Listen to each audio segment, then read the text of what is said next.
Alternative Dig Talk. Real issues, real talk.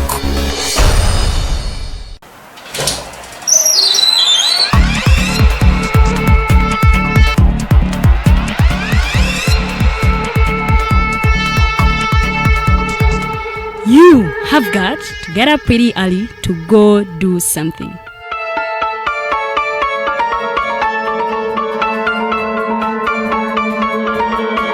We are the Alternative Dig Talk.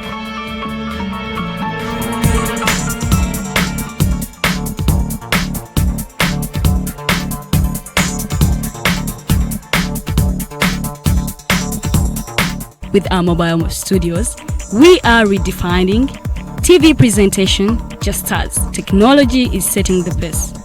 We are blending our approach with fresh, perspectively designed breakfast show, The Mighty Drive, informative and entertainment show, exclusive and live interviews. We President Museveni wadde juzi namulaba apima akawunga kilo 2 tasobola kalya nini bwaba alya kilo 5 oyannema okuliisa eggwanga ne bwe limundekera.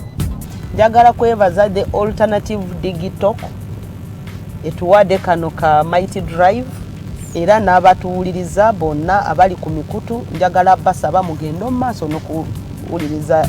All given to you just a click away on your phone, tablet, laptop and smart TVs as we are streaming live on our social media platforms, on the road and on the go. We are the Alternative Dig Talk. Hey Ugandans, I'm Lieutenant Colonel Dewa Kiki, the Deputy Defense Spokesperson and actually the Deputy Spokesperson for the Uganda People's Defense Forces. I was hosted on Alternative Dig Talk. I encourage all Ugandans that this is the way to go. Always watch, participate, give your views and ask questions on Alternative Dig Talk. Dig Talk, the way to go.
Alternative Dig Talk. Real issues, real talk.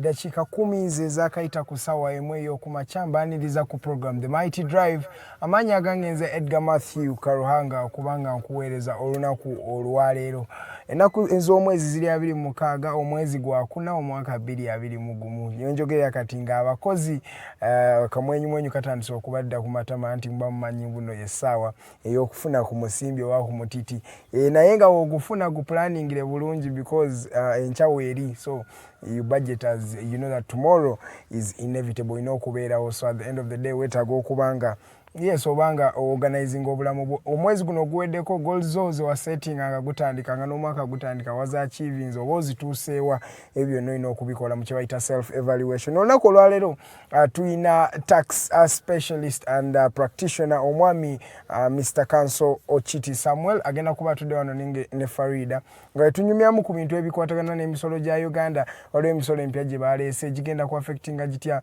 eggwanga lyaffe Uganda n'abantu abalirimu n'ebirala byonna byonna ebikwatagana ku tax evaluation tax rates lwaki emisolo gyeyongedde mweno time gyo gigasaaki eggwanga oba gina affectinga batya bannayuganda bennyini ababeera mu ggwanga lino erya Uganda byonna tugenda kuba tubibuuza omwami Counsel Ocitti Samuel agenda kuba tudde wano nange ne Farida nga wetunyumyamu ku mboozi naye nga tetunaba kweyongerayo ne tax policies ne finance byonna mukansooke mbabuli ebibadde bigenda mu maaso mu ggwanga ne wabweru w'eggwanga mu ddakiika entono ddala wiiki ewedde twalaba URA ng'efayininga emmotoka ya Bobi Wine Kyagulanyi Ssentamu ono ye president w'ekibiina kya National Unity Platform bamutaxinga over $165,000 ezo oziteekamu za Uganda miliyoni eziri mu 334 ezisoba mu miliyoni 334 n'obusente obugwamu awo nga bagamba mbunne emmotoka yeno baagi underratinga mu kusooka oba baagi undertaxinga so bajeyo the real tax yeno emmotoka ejira emitwalo 16,015 eza dollars miliyoni 334 bo Kyagulanyi yavuddeyo n'agamba mbuno kuno okubanga just baagala kumujja mu bujja ssente naye emitendera gyali mituufu emmotoka eno gye yayitamu okubanga etuuka mu ggwanga Uganda nga tufulumyeko wabweru w'eggwanga mu ggwanga lya India oba mu kibuga ekya New Delhi bataddewo lockdown empya this follows the outbreak of COVID-19 eyeyongedde a lot of surge in cases of COVID-19 zeyongedde wali mu kibuga ekya New Delhi mu ggwanga erya India ekyalabye nga abantu 2,000 bafudde mu lunaku lumu naye nga ku population ya India of course baba abantu bangi abantu 2,000 naye India ina abantu abasoba mu kawumbi kamu 1.3 billion people be bali mu ggwanga eryo erya India so lockdown baji strengthenize mu kibuga New Delhi era ekiri under lockdown wetwogeranga baagala okubanga ba protecting our citizens eri ekirwadde kya COVID waliwo omugwanga jukira bano bafiirwa president waabwe Idris Dabi yafa weekend ze yaggweyo naye omutabani we omwami gwe bayita naye Dabi Muhammad Dabi ye yasikidde kitaawe okuba nga ali mu ntebe eri ey'obwa president w'eggwanga naye France yo eggwanga lya France livuddeyo ne liraga mbuno liri supporting government empya eya Chad wadde tulabye nga bantu bangi abadde tebagilegitimizinze naye mu Western Europe mu Europe eggwanga lya France lyasoose okugiwanga likkiriza eggwanga likkiriza government empya eya Chad eri led by the son of the ex-president, the boy none other than Mr. Muhammad Idris, president ompya. So government ne Emmanuel Macron, government ya France ne Emmanuel Macron bavudde ne basupportinga dine gwanga area Chad ne bagamba bo bali in support of the new government era ne Emmanuel Macron yabaddewo mu kuziika kwa president wa gwanga lino area Chad. Omusajja gwe twogerako omwami Idris Dabi yafuga eggwanga lino from 1990 to 2021 gy'emyaka 3 ng'ali mu ntebe eyo mu ggwanga erya Chad. Yes, nga tufulumyeko nga tuli wano nga tukomye wano waka mu ggwanga Uganda. President Museveni olunaku olw'eggulo ya promotinze ba senior UPDF officers abawera abantu 40 senior UPDF officers mbano eyakulembedde endooza abasinga mu manyi ono Uganda wa Andrew Mwenda Major General wetwogerera kati Kayanja Muhanga omusajja yakulira joint security force ya kuma akalulu wano mu Kampala mu time ya elections awo mu January yali munnyo mu bantu abakuuma emirembe mu kalulu ako akawedde. So abantu abasinga bagamba mbuno bino byakoleddwa in replacement oba in showing gratitude to these particular army officers who kept peace in terms of elections of Uganda. So mubano mulimu Major General Kayanja Muhanga nga bagambye no Uganda wa Andrew Mwenda, then mulimu Major General Diko Lum, mulimu Major General Keith Katunji banji naye nga otwogerera abantu 40 aba senior UPDF officers beba owereddwa promotion mu jeri eggwanga lino erya Uganda. Ndoza kugema uli agasinza okutambula wadde nga mubaddemu amawulire manji. USA ya sanctioning week ewedde ya sanctioning banna Uganda ba diplomats manji era mu week ewedde etwalaba World Malaria Day atolwadde olunaku lw'eggulo Sunday abantu 16 kyategeeresebwa nti no be bafa obulwadde obwa malaria buli lunaku naye nga gavumenti yeegezezaako buli kyesobola okuba ng'ewa abantu obutimba bw'ensiri yakadistributinga over 50 million mosquito nets era yakateekamu fight malaria program eno yakagiteekamu obuwumbi obuwera 50 billion shillings okubanga basobola okubanga bawona ekirwadde kino ekya malaria. Malaria is one of the killer diseases in Africa wano wadde mu continents endala it is not like this. Ye Rebecca Kadaga yagamba ba parliamentarians bagende wali mu prison ya Kitalya basobole okubanga bafindinga out embeera z'abasibe mu line komera nga bagamba bangi batulugunyizibwa bangi tebali mu mbeera nnungi. So yasindika akakiiko ka human rights okubanga kanoonyereza ku bino ebigambibwa. Ye omwami Mr. Updates Segirinya nga maliriza yavuddeyo n'agamba mbuno yeetaaga essaala nti waliwo abantu abaagala abenga afa era bamwagala mufuuso. Yavuddeyo n'agamba mumusabireko bannayuganda waliwo abantu abamwagala okubanga afa. Jjukira Mr. Updates ono yalwala okuva we baamujja mu kkomera ery'ekitalya bamutwalako ne Nairobi eyo afune ku bujjanjabi yali teyeewulira bulungi. Nga tugezeko mu byemizannyo nga tumaliriza Manchester City yawangudde ekikopo kya Carabao omulundi ogwokuna ogw'omudiringanwa. Jjukira bakiwangudde mu 2018 2019 2-21 ttiimu eno ya Manchester City yakyeddiza. Batandise okubanga balowooza ku treble. Jjukira bakyali mu kikopo kya Premier League ate bakyali ne mu kikopo ekya UEFA Champions League. Binaabayo bitya wiiki eno bajja kuba bazanya PSG mu semi-finals awo. Tulabe bana basobola okuyitawo okwegatta ku finals ez'ekikopo kino ekya Carabao Cup. Eno program ekyali The Mighty Drive ebeerawo buli ssaawa emu paka ssaawa 3 ez'okumakya Monday to Friday. Amanya gange ze Edgar Mathew Karuhanga. Ngenda bagambye tulina omwami his tax practitioner Mr.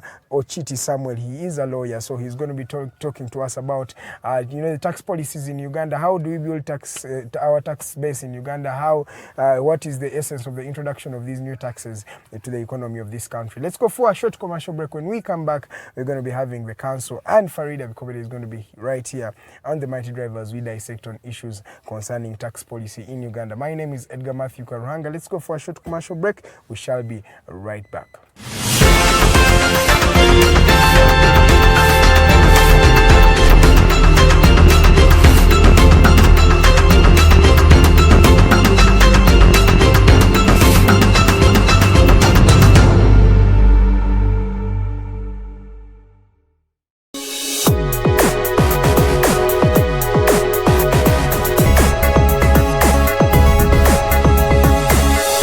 Alternative Dig Talk. Real issues, real talk.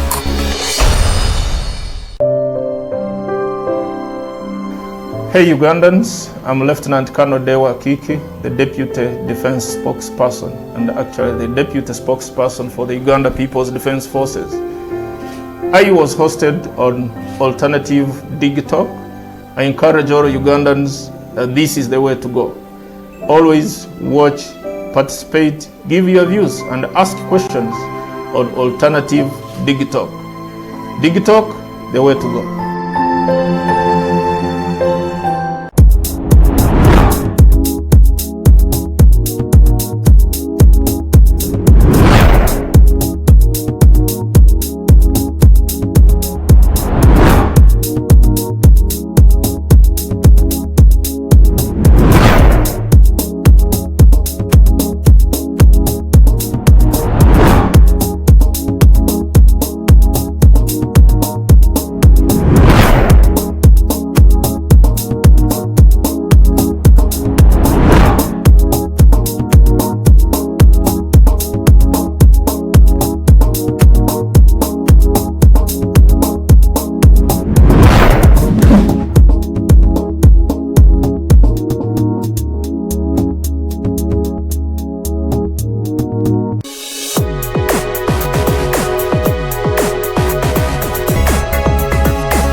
Alternative Dig Talk. Real issues, real talk.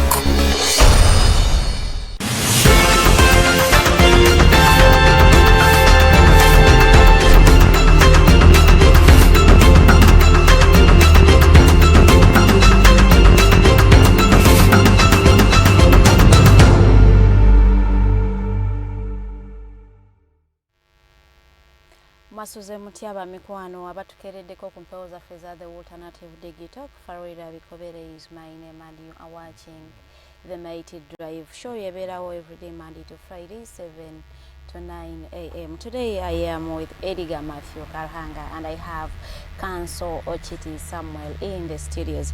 Yatutuse kodda so sijja kwetololanga njogera bingi nnyo, but I will take you back to the previous show we had with him nga twogera taxation. Then twali tuyiga what are tax holidays, when does someone apply for tax exemptions, what are tax waivers. Today we are going to look at the impacts of these taxes that have been imposed on the Ugandans. We have a lot of tax bills tabled in Parliament. Tetumanyi kigendererwa bo banafuniramu what is the target, kiyamba bannansi banna Uganda oba kirina some targeted group of Ugandans bekigenda okubenefitinga. So mukwano nkubiriza nti beerako the pages The Alternative Uganda on Facebook. Gendako mukwano in your own account, search engine take The Alternative Uganda, like the page and follow us. Ogenda kubanga ate otufuna bulungi nnyo wansi mu live video yo. Live video jakubanga tojiraba typing amwe ekibuuzo kyo oba follow the discussion while you are engaging in the comment section. Teka mwendo woza zozo nazo nangenda kubanga ate nzisoma. Omugenyi waffe agenda kubanga ate abadda mu bulungi mu abayina ebibuuzo. So mbakubiriza, we are going to learn. Instead, is it good for abannansi okuwa emisolo bwe bagisasula baganulwa batya oba bo omusolo gwa OTT bagenda okulaba nga target ya 18.5 million people abalina okusasula nga 7 point something tebasasula musolo bo bakozesa VPN agamba nedda katujjewo OTT tubateeke ku data tulabe muna access nga social media nga temuguze data. So mwe ababadde bewaana nze sigula OTT ebyo byammwe kati bagambye nedda OTT katumujjewo olw'ensonga nti mwe abamu mujampinze OTT mwagala sasula musolo ne bagamba kati nedda katuteeke omusolo 12% on data. Omuntu kugamba 12% ongamba atenze ebyo binkwatirako olabira ddala nga 12% sente ntono nnyo. Naye kugamba nti bwoba oguze data wo wa 1,000 ng'obadde ofuna 100 MBs ku luno 1,000 bagenda kuwa MBs 8 mu 8. Tinana munana munusu olukumi, meaning that is the 12% we are talking about. Gwe mukwano munansi wa Uganda to oganulwa wa mkusasula. It is not bad to pay tax, Edgar, but if those taxes do what they are meant to do, it is okay. But if Ugandans are paying taxes and they're not doing what they are meant to do, then Ugandans have a right to say we are not paying taxes anymore. A very good morning, Edgar, Mathew, Karuhanga. Good morning, Farida. How was your night? Good. And your weekend? Yeah, good. Sunday was a little bit chilly, but yeah. We managed. Yeah, as long as you're breathing, it is always reason enough for you to thank the Lord. Exactly. Yeah, but allow me welcome Counsel Ocitti Samuel. He is a tax practitioner and he is with us today. I don't think it's not the first time he has been with us, but he's going to tell us a bit about himself as we delve into the show today. Counsel, you're welcome to the show. Thank you very much. A very good morning. Good morning. Yes. So, Counsel, there might have been some people who didn't see you the first time you were here back in December last year. We want you to first delve through your story a bit. Tell us about yourself. For those who don't know, you are seeing you for the very first time. Who is Counsel Samuel Ocitti? Thank you. Thank you very much. Counsel Ocitti Samuel is a lawyer, as you've already introduced me. Yes. I practice with Luere Luanyaga and Company Advocates. We are at Impala House. Okay. I've interacted with Alternative Digitalk several times. I've appeared here, I think, in December last year. Yes. We had a discussion on tax-related issues. Yes. And I think that's why I'm here again today. There are several tax amendment that is intended. Yeah, true. The perception already is bad, so we need to look at it in depth. Any policy that takes away money from Ugandan pockets, there is a way it is not. No, that's human nature. Yeah. That's human nature. We always want to gather more and don't give out. Yeah, that's human nature. Yeah. But we need to understand reasons why we give it out so that it is easily given out. Okay. Yeah.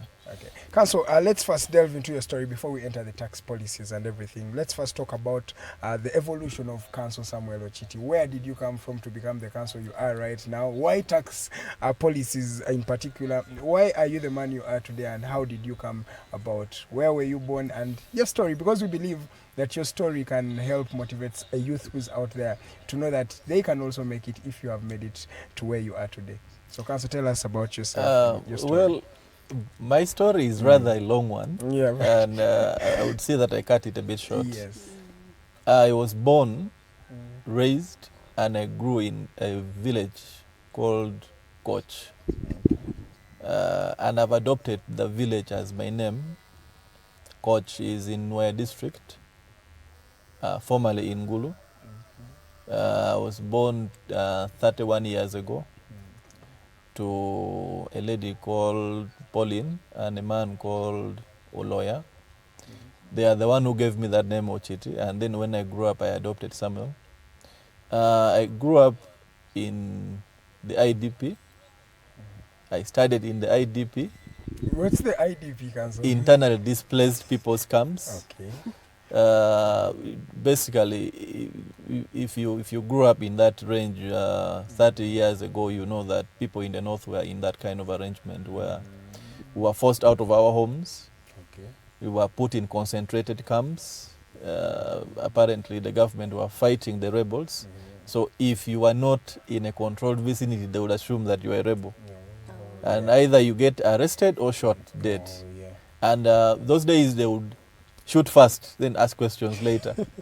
Yes, because that was the impact that the rebels had created on the soldiers. Shoot first, ask questions later. So you're better off in a protected camp. They call it protected camp because where the people were staying, it had barracks surrounding it, the military barracks surrounding it. So it would be difficult for the rebels to penetrate and reach these camps. exactly. So I grew up in that kind of arrangement. I studied in that kind of arrangement until when I came to Kampala for my university studies and eventually law school.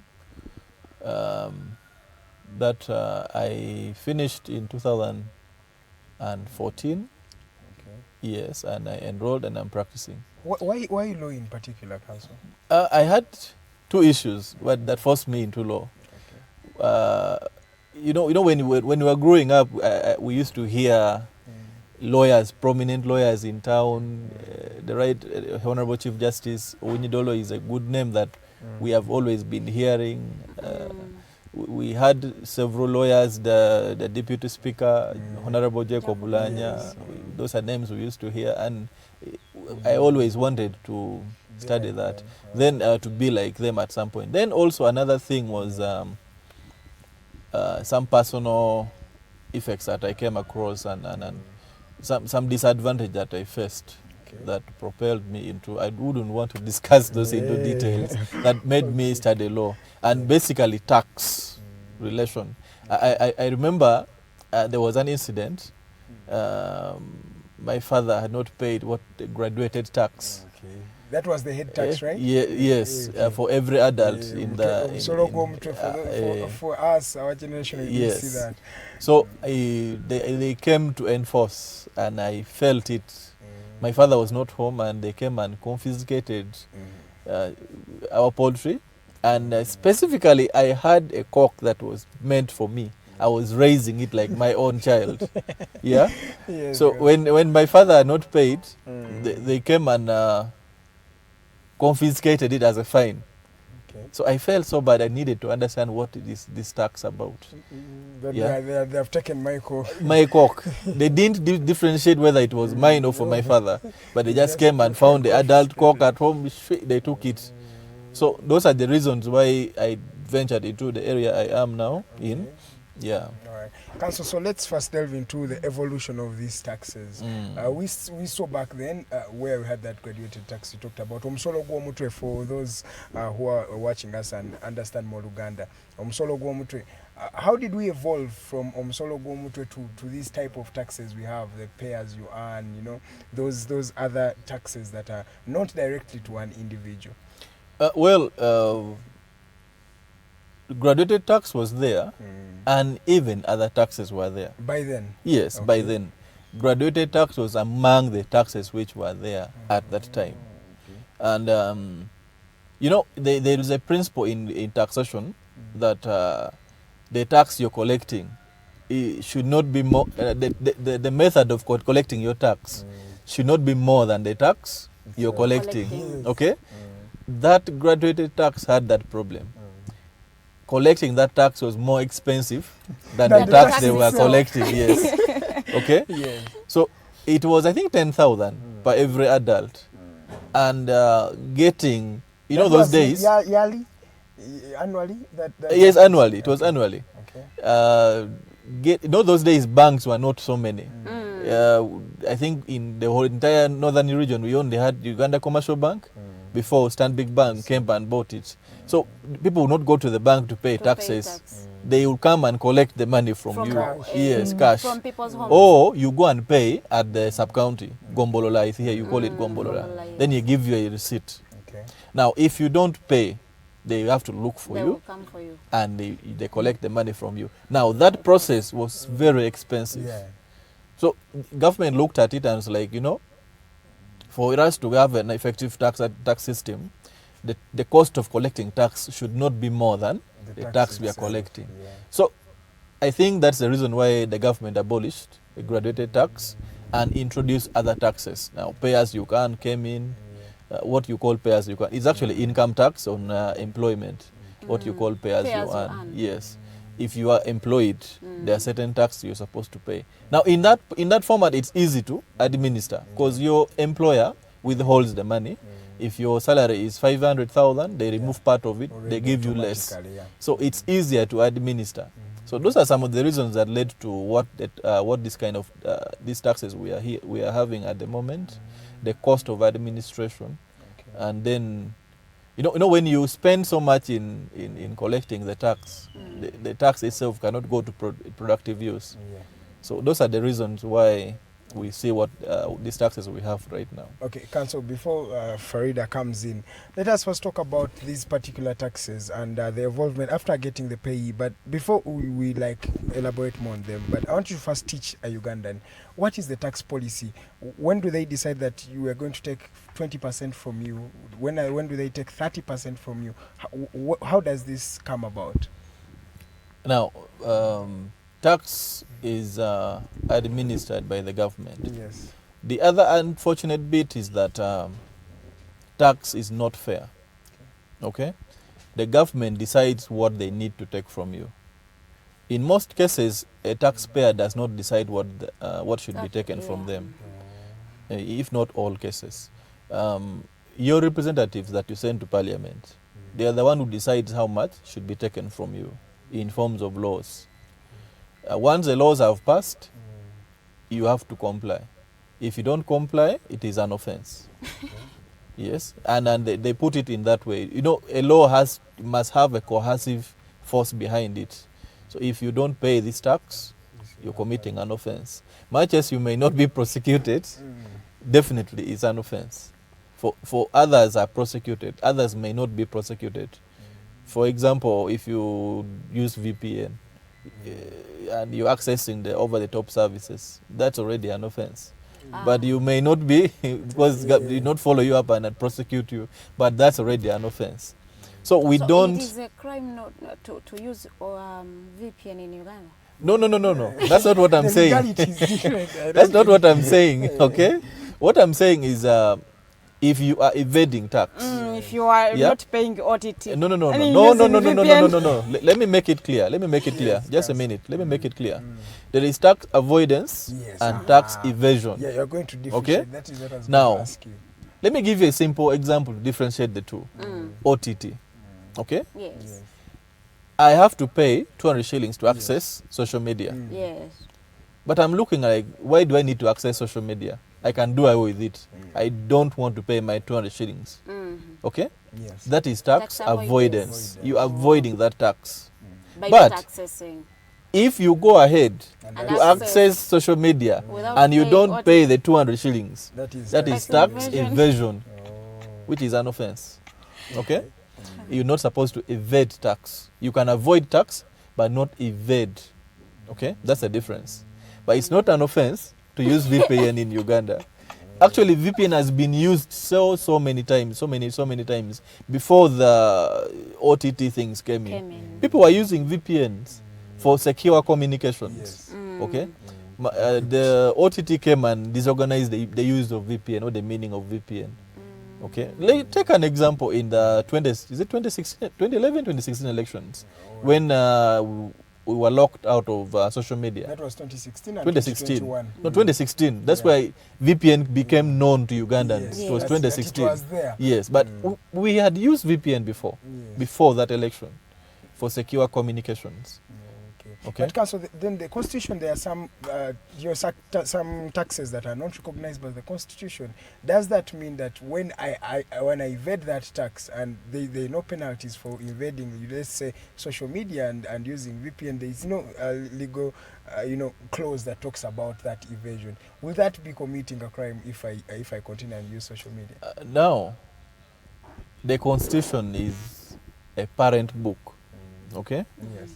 It may not provide for everything. Okay? Yeah. But if you look at the article creating Uganda Revenue Authority, I think it's article 150 something. I don't recall very well. Okay. But the Constitution gives a tree. Let's say, use analogy of a tree. It gives a tree. Now the tree is supposed to create branches to bear the fruits. Okay? Now the Constitution says Parliament shall enact laws for the proper administration of tax in Uganda. Okay? Yes. In that format, the Parliament makes laws to administer tax, and they have made several laws. One creating tax, others creating offences. Okay? Yes. If you look at OTT, is under Excise Duty Act. Okay? Yeah. Excise Duty Act is an act of Parliament.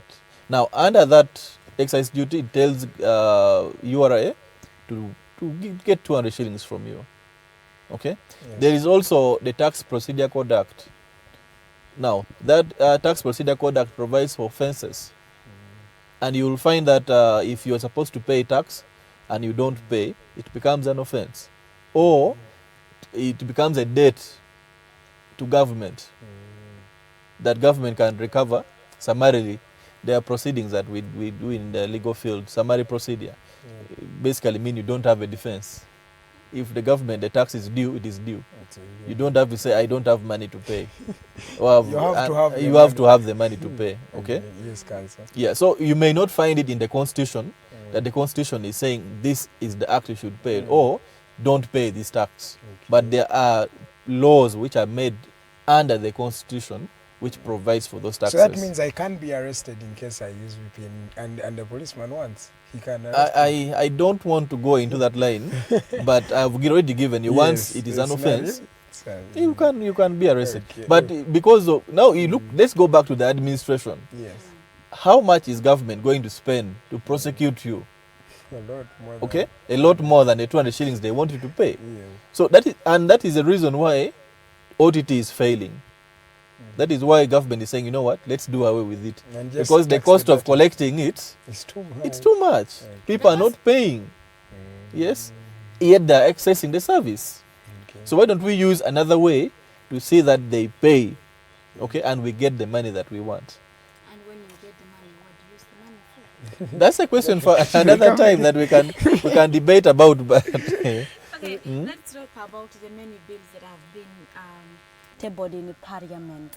What impacts will they have, or will they have on the Ugandans? We have the Income Tax Amendment Bill 2021, the Value Added Tax Amendment Bill, the Excise Duty Amendment Bill, the Tax Procedure Code Amendment. There are a lot of amendments rotating around tax. And Farida, before we even talk about those taxes, I want to ask Counsel Ocitti, do we have a criteria for introducing a tax in Uganda here? Or we just, if somebody wants to introduce a tax, they just introduce it? Because it has then become unfair. For as long as the they people. deem it relevant, they will just because now they're introduce it. just I think it is introducing like taxes. that. Is there a criteria that they follow before introducing a new tax into place? as there is criteria for introducing any law, there must be a criteria for introducing tax. Okay. Now, why do government come with these amendments to charge you money? Yeah, that's okay. where we're heading. Why? Why? Government needs to run its business. Government does not need to come to you and ask you, please borrow me money. We need money to run our economy. Now, there are so many things that government do which needs money. Okay? The other things that they fail to do, notwithstanding. But okay? But they are already collecting money from us. Just a second. Just a second. For example, look at our budget. The Ministry of Finance is supposed to plan for the economy for a whole year, and they project that we are going to spend A, B, C, D. Now, where shall we get the money to spend A, B, C, D? Okay? How much do we have in our coffers? It also happens in a home. There are homes who plan that in 1 year we need to finish our house. Do we have the money? No. No, we don't have the money. Our salary, how do we get our salary? If we work, can it finish this building? No.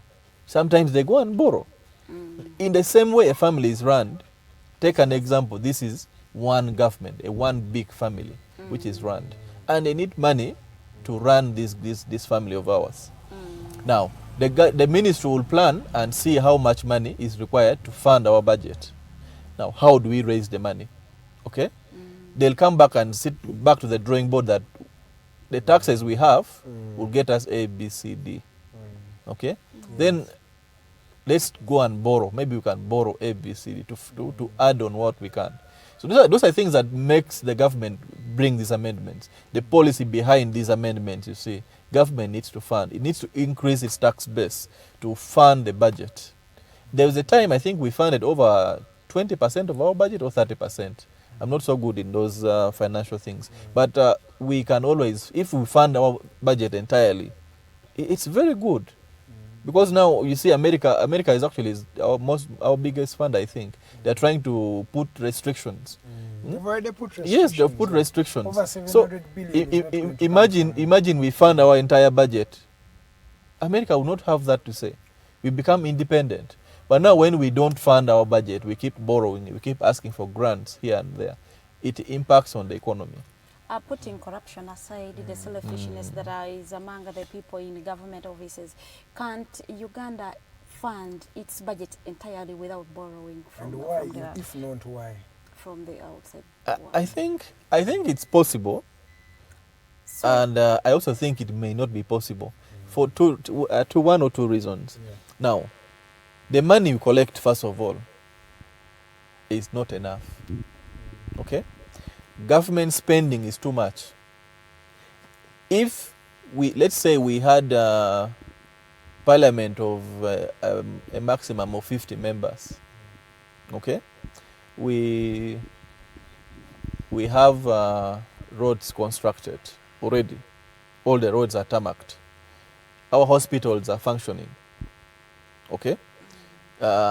These other spending entities, I don't want to call them, I don't know, they may be relevant into the government, but there are so many people that are taking money from government, RDCs, presidential advisors, they're there. So if we cut our spending, yes, we can fund our budget, but if we can't, it's very difficult, because we cannot afford to buy medicine in the hospitals. Yes.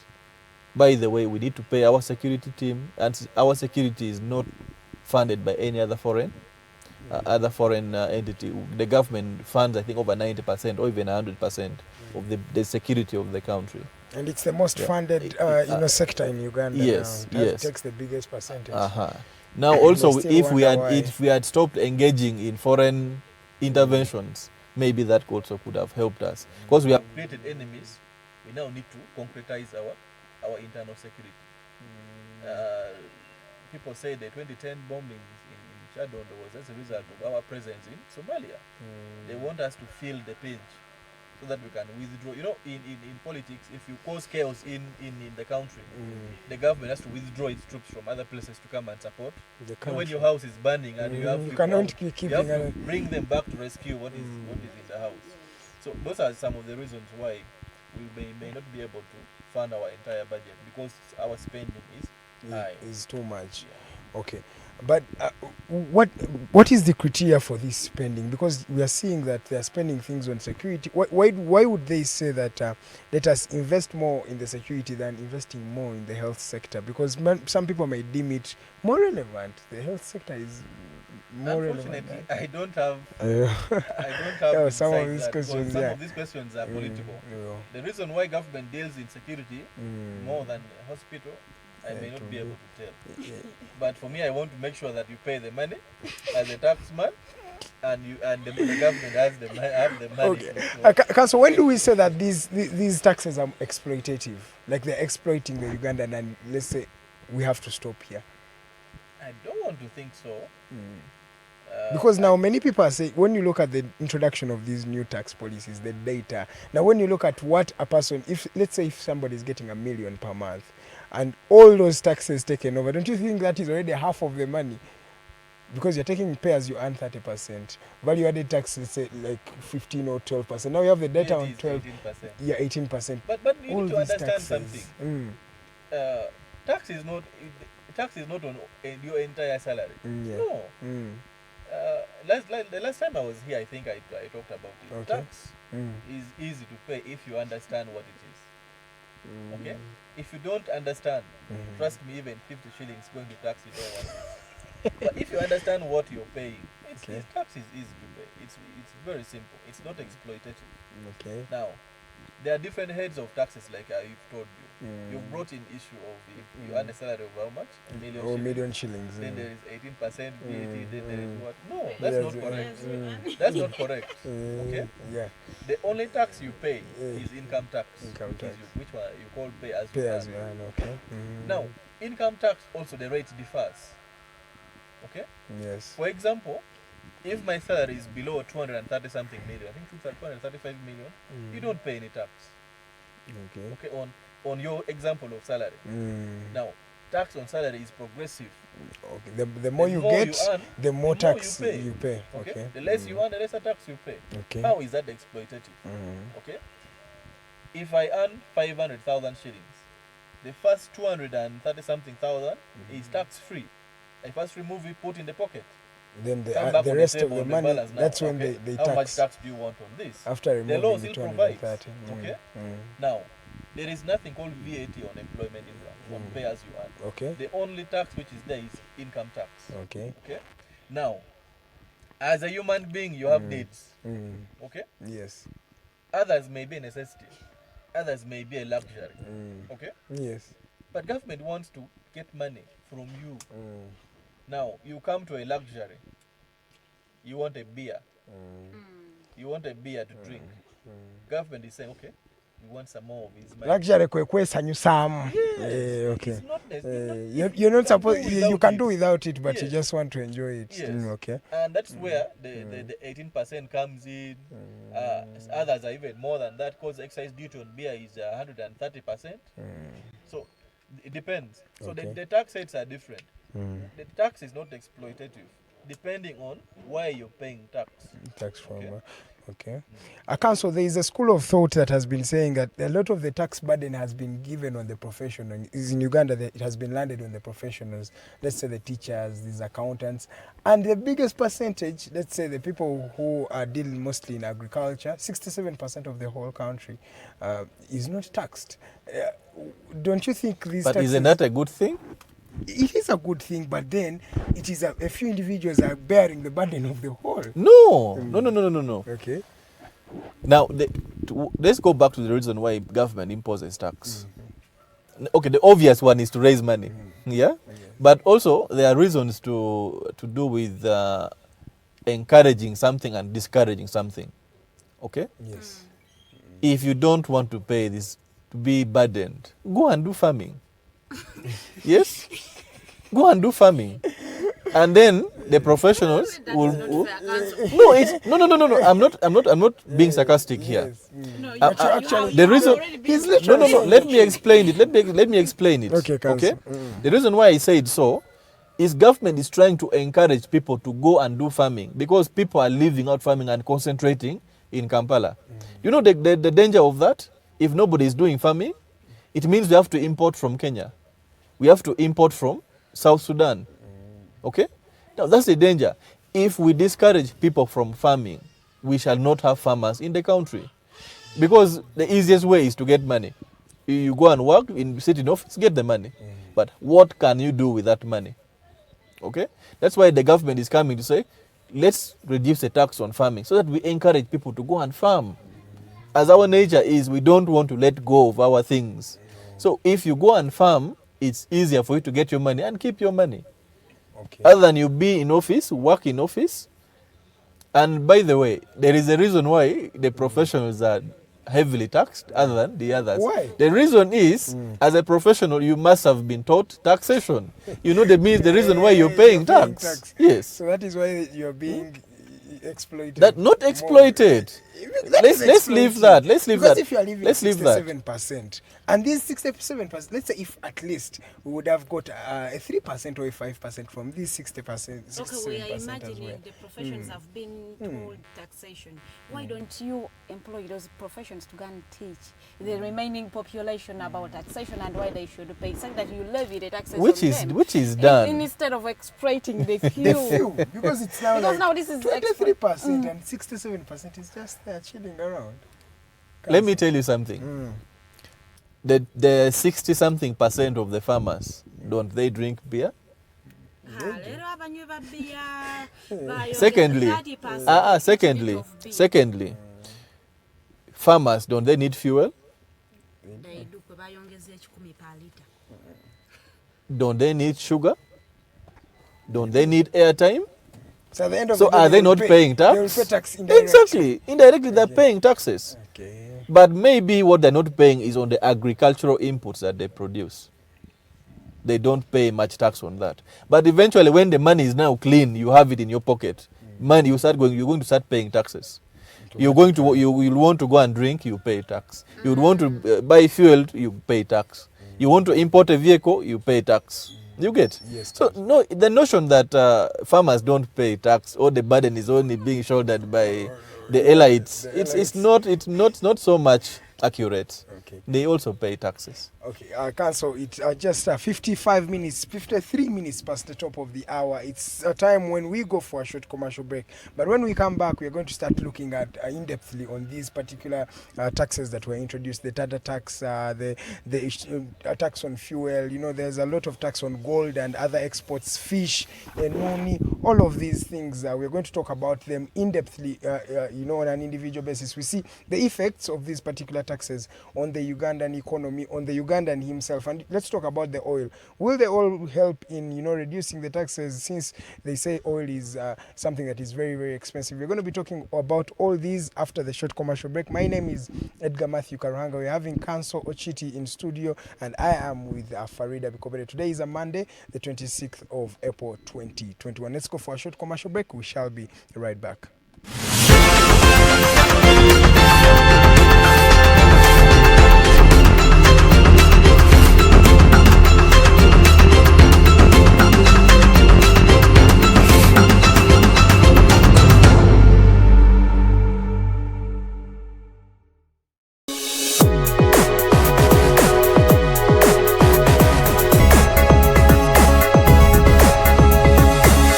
The Alternative Dig Talk.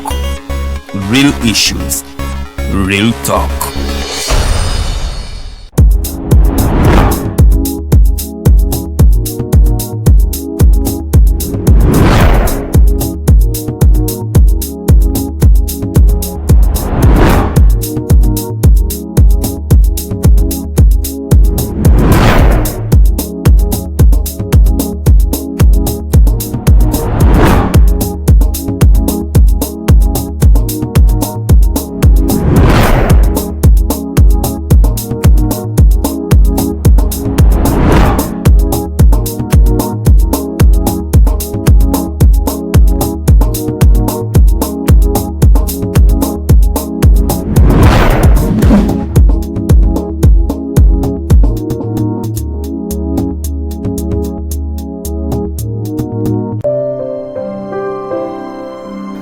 Hey Ugandans, I'm Lieutenant Colonel Dewa Kiki, the Deputy Defense Spokesperson and actually the Deputy Spokesperson for the Uganda People's Defense Forces.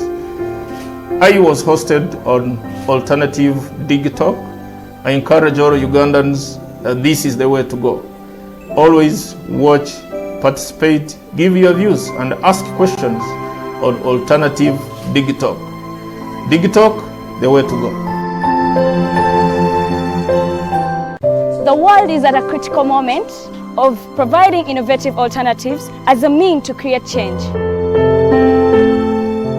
As such, we have created a not-for-profit alternative mobile digital platform as a way to promote space for freedom of speech and expression to the unheard voices. We know you believe in the cause and you can further it more by contributing to its sustainability in forms of internet data, fuel, and any other support you deem relevant. Please support us with your contribution to Equity Bank account number 103-5201-607252 under the name Alternative Digital, or our mobile money numbers 0702 900076 or 0783 047785. Alternative Digital, real issues, real talk.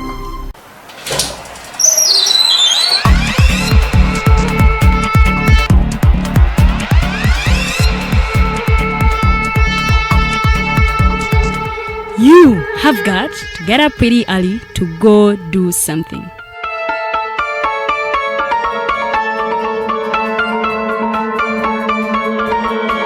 We are the Alternative Digital.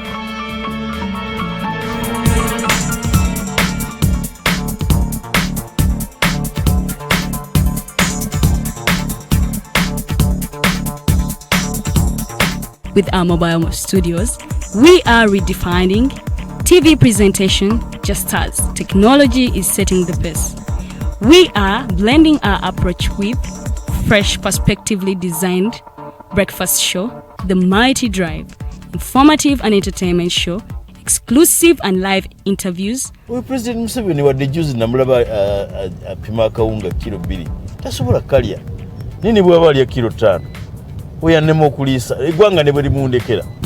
Njagala kwebaza the Alternative Digital etuwadde kano ka Mighty Drive era n'abatuwuliriza bonna abali ku mikutu njagala basaba mugendo maaso n'okuwuliriza. All given to you just a click away on your phone, tablet, laptop and smart TVs as we are streaming live on our social media platforms, on the road and on the go. We are the Alternative Digital. Hey Ugandans, I'm Lieutenant Colonel Dewa Kiki, the Deputy Defense Spokesperson and actually the Deputy Spokesperson for the Uganda People's Defense Forces. I was hosted on Alternative Digital. I encourage all Ugandans that this is the way to go. Always watch, participate, give your views and ask questions on Alternative Digital. Digital, the way to go.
Alternative Digital. Real issues, real talk.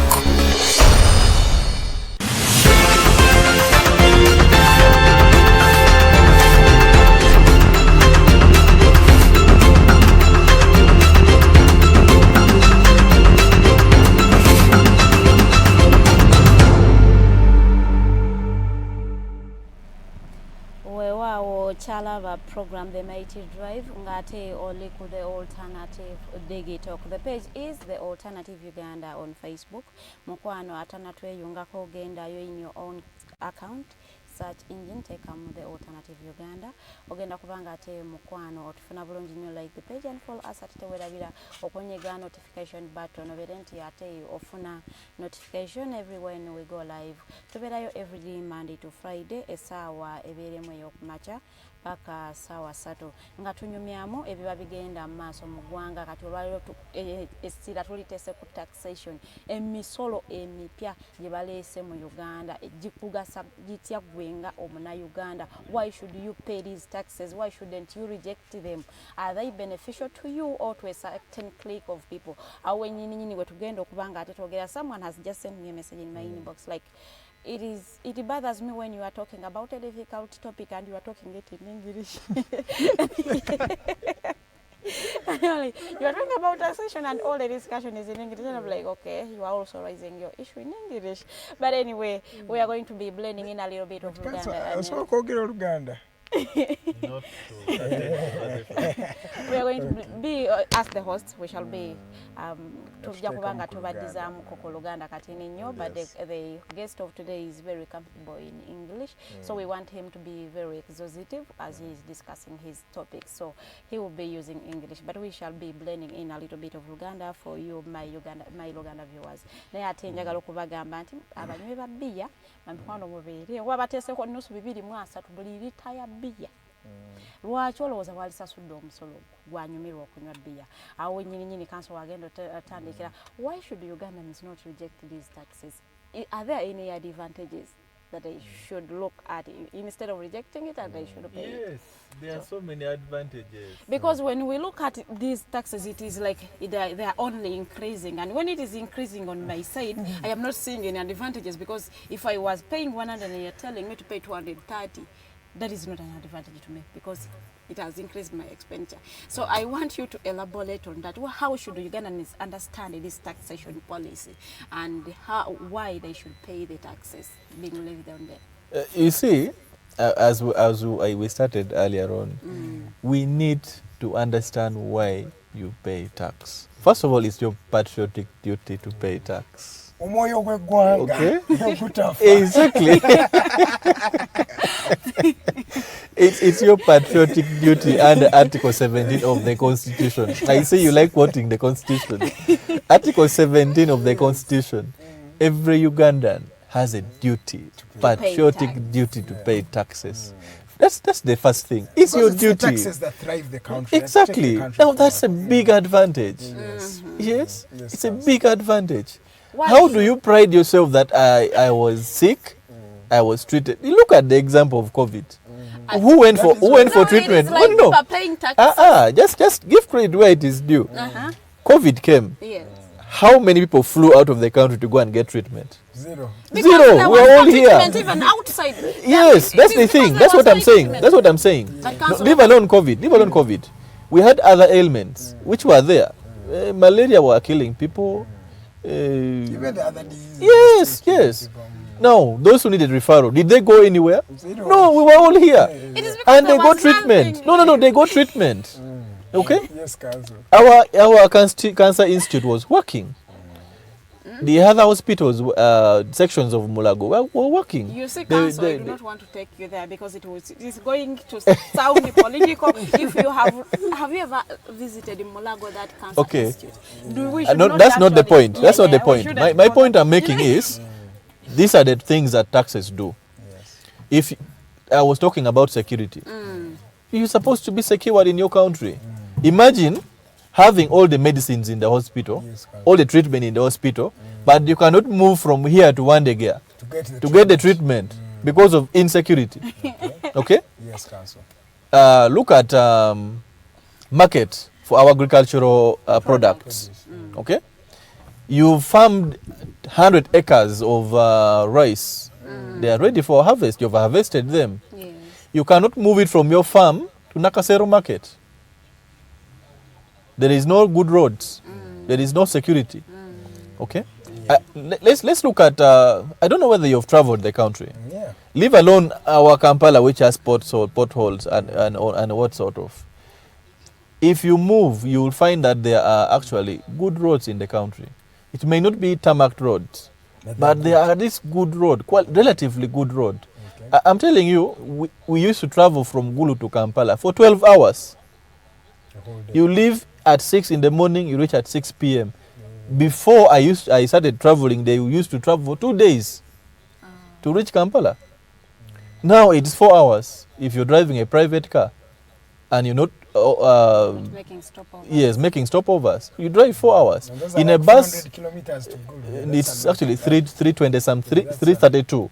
Okay? That's in a bus, you do 6 hours.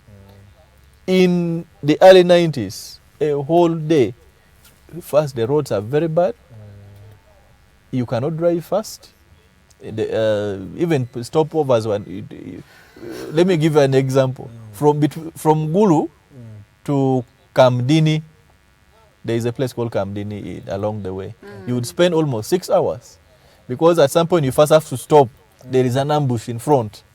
You can't move. Let's wait until they clear it, then we can go. No, look at all those instances.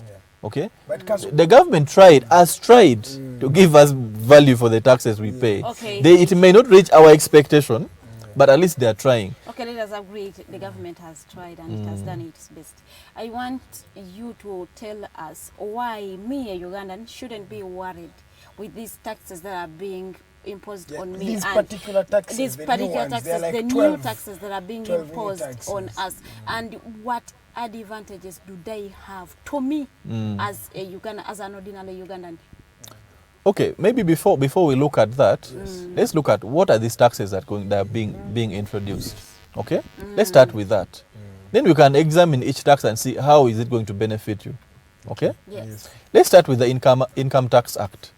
There is a proposed amendment on rental income. Okay. Rental income. Last time I was here, we talked about rental income. If you have rental properties. Yes, whatever it is. At the current status, the government allows you 20% deduction for expenses. The rest subjected to tax. Okay? Let's assume you have a property which gives you 100 million a month. Or properties for that matter, which gives you 100 million a month. 20 million is not taxed. It's not taxed. 20 million is taken as expenses. As expenses. Expenses. So the 80 is what they tax. And what is the rate of tax? For individual, again, it progresses up. The more rent you have, the more money you pay. Okay? For a company, 30%. Okay? So you go back home with how many? 70% in your pocket. Okay? If you're a company. If you're an individual, depends. Now, the government is proposing in the new amendment to give you 60% as deductions. Okay? 60% as what? Expenses. Instead of 20%. Yes. They're adding it to 60%.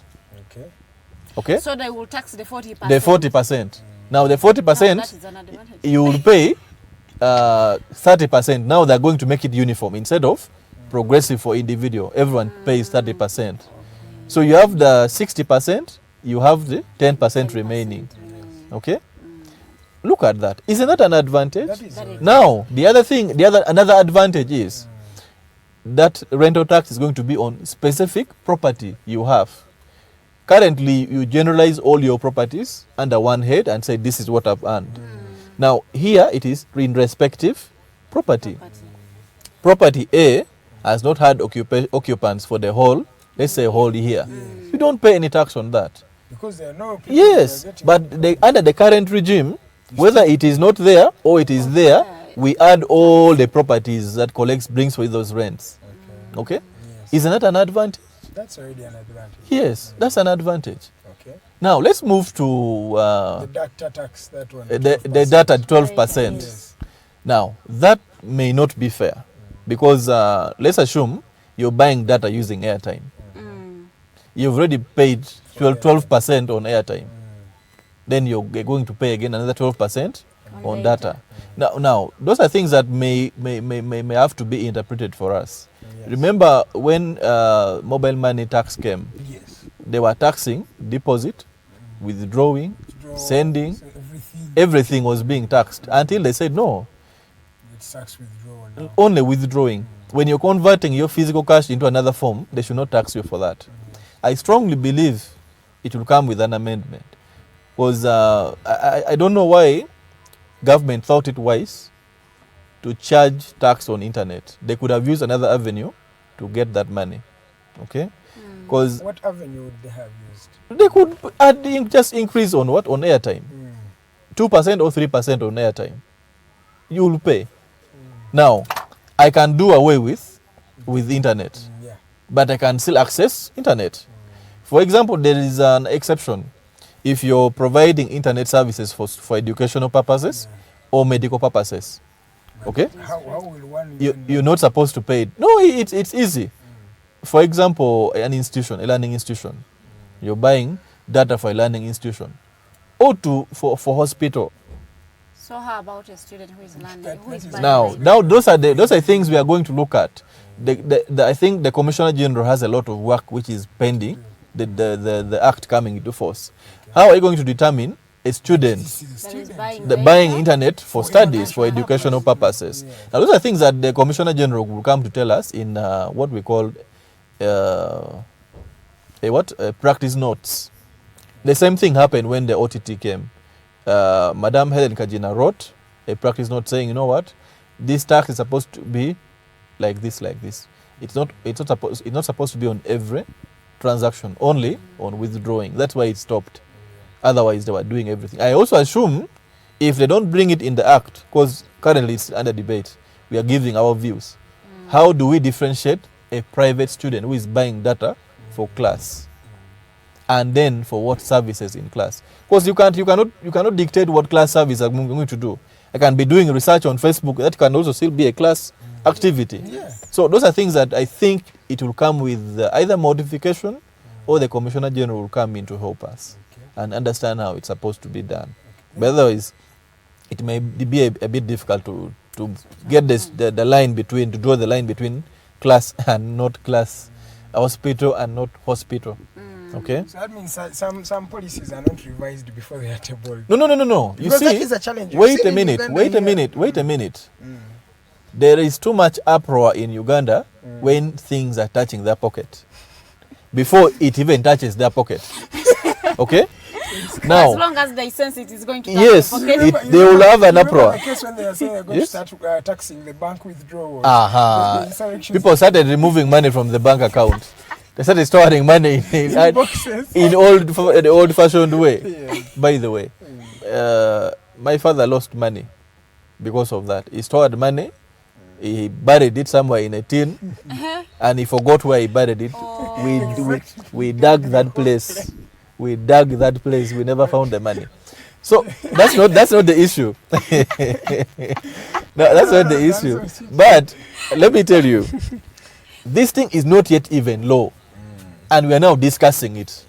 They're just okay? tabling it. They're just tabling it. The first reading, you know, the law goes into 3 stages before it becomes law. There is a first reading, it goes to the committee for discussion, it comes back for second reading, the House votes on it, then it becomes law into the third, after the third reading. Yes. You know, where it is now, it is still being discussed. And we have already heard that something is coming. Before it even comes, we are already scared. Yes? And these are the things we talk about when we bring in our views. Then the final law comes when it is shaped properly. One would say that these particular taxes have come in a wrong time. First of all, there are many people who are... which is the best time now? Why I'm saying it's the wrong time? Because COVID-19, everybody knew the effects of COVID-19. Businesses closed, people lost jobs. And then, in this particular time frame, that is when you introduce these particular taxes. Okay. Let me give you an example. If you think it is unfair. Before I finish, before you come in a time when you say the internet is now running the country, let's say because of the people are doing online virtual things, conferences and things like that, but that is when you decide, you know what, now let's tax the internet. Don't you think it's just an irony between the government and the people? No, I don't think so. Okay, it's possible you could look at it that way, but government always want to tap money where it is easy to get the money. Okay? They don't want to struggle to get the money. when it is easy to get the money. Government thought OTT, if they put tax on social media, they're going to get a lot of money. It wasn't easy. They were mistaken. Secondly, now that they're thinking that everyone is going online, internet is going to be mandatory. You have to get it. So how do we get money out of it? Okay? Now, I know we are coming out of COVID, but there are people who are not so much affected by COVID. For example, the farmers, people who are into mining and production. They were not so much. They may be might have been affected because the market is not there. The economy is every economy is down. ABCD, but production has not been affected so much. Yes, so money is in circulation. Yes. Right now, in 2010, I would spend less than 20 minutes leaving home going to work at any time. Now, if I don't leave home before 7, I spend an hour in traffic jam. So if the economy is doing very bad, where are the cars coming from? So that's why they are so taxing if people the cars if people can afford to drive every day like this, can't they afford to give us 100,000 at the end of the year? Okay. Also, it's a plan to decongest the city. Because I know some people who drive cars because they want to show people that he's driving a car. Yes.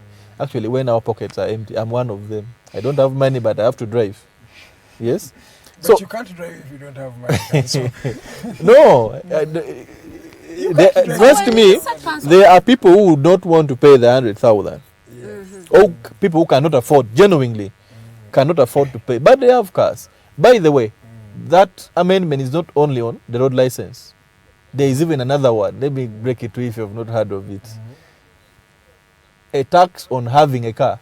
It is the one I was going to Yes. ask. Like, if they want to decongest, why are they even taxing the person Yes. who is having? Who is Remember back then, there was what we called the hat tax. The colonialists wanted our parents to congest in one tax, in one house. Yes, in one hat.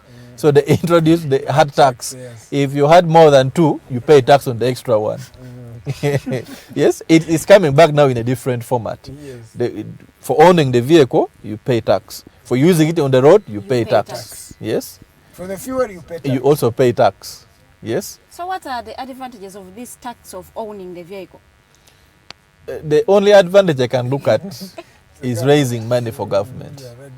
But so now, this is now the exploitative tax we were talking about. Right? Counsel, we have a phone call right now. I'm going to just... oh, it has ended. It has ended, but they will call back. Oh, God. Okay.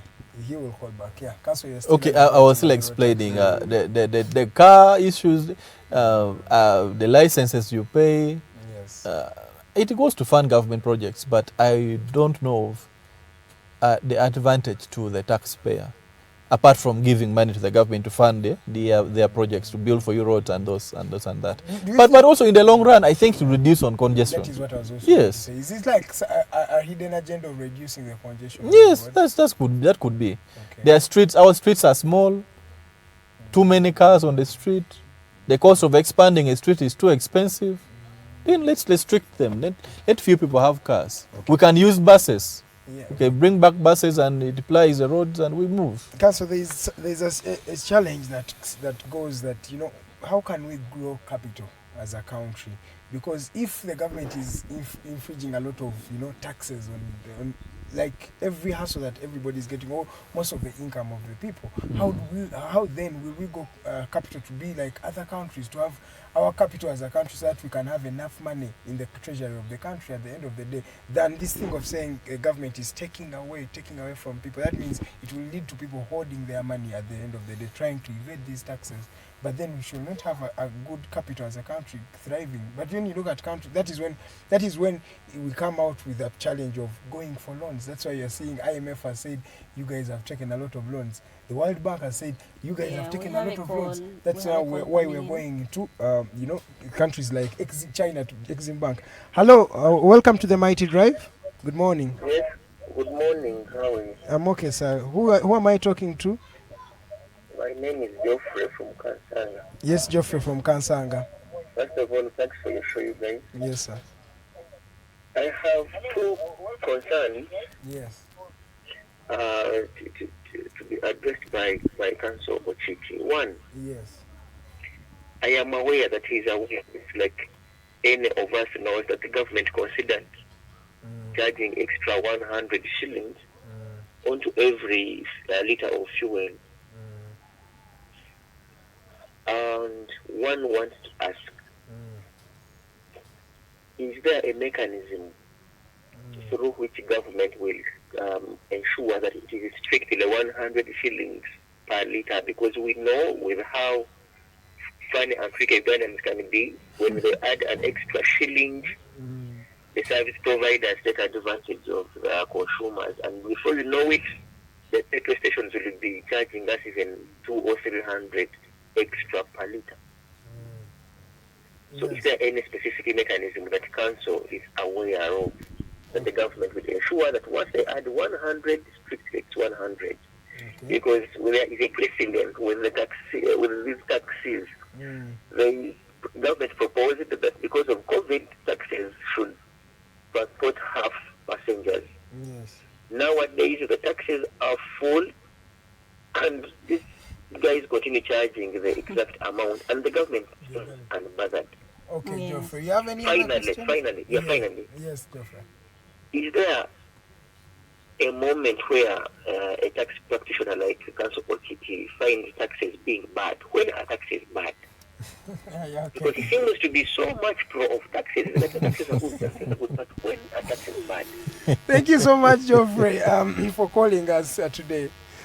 Thank you. Counsel, the gentleman has asked you 3 nice questions, and I don't want to add any on that. Okay, let me start with the last one. Okay. When are taxes bad? Yeah, because it sounds like you're pro-taxes. You see, I told you, there's a question you had asked, I was trying to respond to it before the call came in. What we need to raise our capital, our base, is sensitization. Of the public? Of the public who pay the taxes. And also, I don't think we need to sensitize government. They know what they're supposed to do. But the taxpayers, we need to sensitize them. They know what they're supposed to do, but they do not know they're exploiting the citizens. Well, that's true. But now, when is tax bad? Yes. Graduated tax was bad. Even this one, the 200. OTT is bad. Even the 200 of owning a car is bad. Let us accept. I don't want to think that way. The caller said I seem pro-tax. Yes, because I'm a tax practitioner. I have to be pro-tax. I cannot be against tax. If I am against tax, my job will not be there. I will not. Bad? That's why I'm giving instances. Graduated tax was a bad tax. OTT is a bad tax. A tax is bad if the government cannot raise the money. Then why are they levying the tax? Now, it is unfair. I religiously pay 6,400 every month, OTT. Okay? Yes, Counsel. A friend who doesn't pay is accessing the same service. I am now disadvantaged. And there is no proper mechanism to address that issue. The other person who is not paying. So, that is now a bad tax. Yes? Counsel agamba omusolo gubeera omubi singa government eba tesobola kugusoloza ku buli muntu nga gugwa mbaton. That is a bad tax. That's bad. That's a bad tax. But if pay as you earn is not bad tax because government can collect it easily, it's not bad tax. Yes? Then a tax can also be bad if it leaves nothing in your pocket. But as it stands now, there is no tax that leaves nothing in your pocket. Because there might be very many taxes that you're subjected to. Yes. But each tax at least leaves something into your pocket. Yes? So that's how I can answer when can a tax be bad or good. So then the caller talked about mechanisms. Yes. So the tax can be bad if it is not benefiting the government. Yes, it will be a bad tax. Yes. If it is benefiting it, you see the challenge. The problem is, yes. If you pay tax here in Kampala, and it is not benefiting you directly, it doesn't mean it doesn't benefit another person. Okay? Let's take an example. There is what we call capitalization grant that government gives to these low developed districts like Karamoja for them to raise them to the same standard like Kampala. It may not benefit you here directly, but it's benefiting someone out there. It may be bad to you, but it may be good to the general public. So the bad to you does not supersede the good to the general public. Yes. That's why I say it may not be good to you, but it may be good to someone else. So it's difficult to draw the line between a bad tax and a good tax because of that. Yes. Then the caller talked about what mechanism that it remains 100 shillings. Let me give you an example. It is not yet low. The tax is not yet low, but fuel prices have already gone up. Yes. It has already gone up, not with 100, but with over 400 shillings. And there is no effect. Yes. You're not saying there's tax that has been... I used to put fuel at 3,720 when I'm driving to Gulu. 3,720. Right now, it is 4,210. Yes, that's almost 400 shillings. Yes. Now, why is it that? It's because in our market, it's a free economy market. What do you mean by a free economy? A free economy means a seller decides what they want to sell and how much they want to sell. Oh, so they don't it's not mandated. It's no. You have a right to move away if you're not contented with that price. Exactly. But take an example of Kigali. Yes, please. Yes. In Kigali, all fuel pumps have the same price. It doesn't matter whether it is a Shell, it is a what, it is a what. If it is 4,200 everywhere. Everywhere. There's no difference. Yes. Now we need to change that market economy from you in our Uganda system. Then we can maintain that.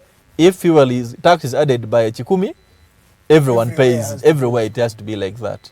But because of the free market economy, our sister Shell will come and say, my fuel is the current in the market. I cannot sell it at 3,900.